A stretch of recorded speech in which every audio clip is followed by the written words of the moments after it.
മഴ നല്ല രസമല്ലേ? മഴയുടെ ശബ്ദം കേൾക്കുമ്പോൾ തന്നെ ഒരു സന്തോഷമാണ്.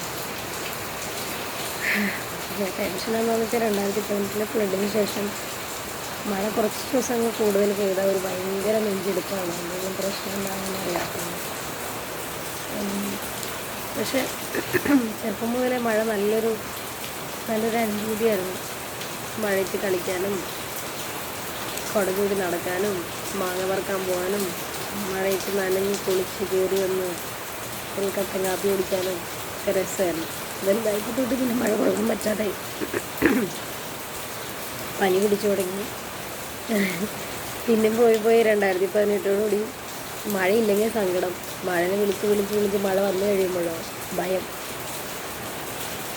അതായത് മഴ കൊണ്ട് നമുക്ക് പറയാനുള്ളത് നമ്മുടെ ആവശ്യത്തിന് വന്ന് പെയ്തു പോവുക, അതിൽ കൂടുതൽ പെയ്യരുതെന്നാണ് അല്ലേ? എന്ത് സെൽഫിഷാണ് നമ്മൾ. എന്തായാലും ഉള്ള സമയം മഴനെ ആസ്വദിക്കാം.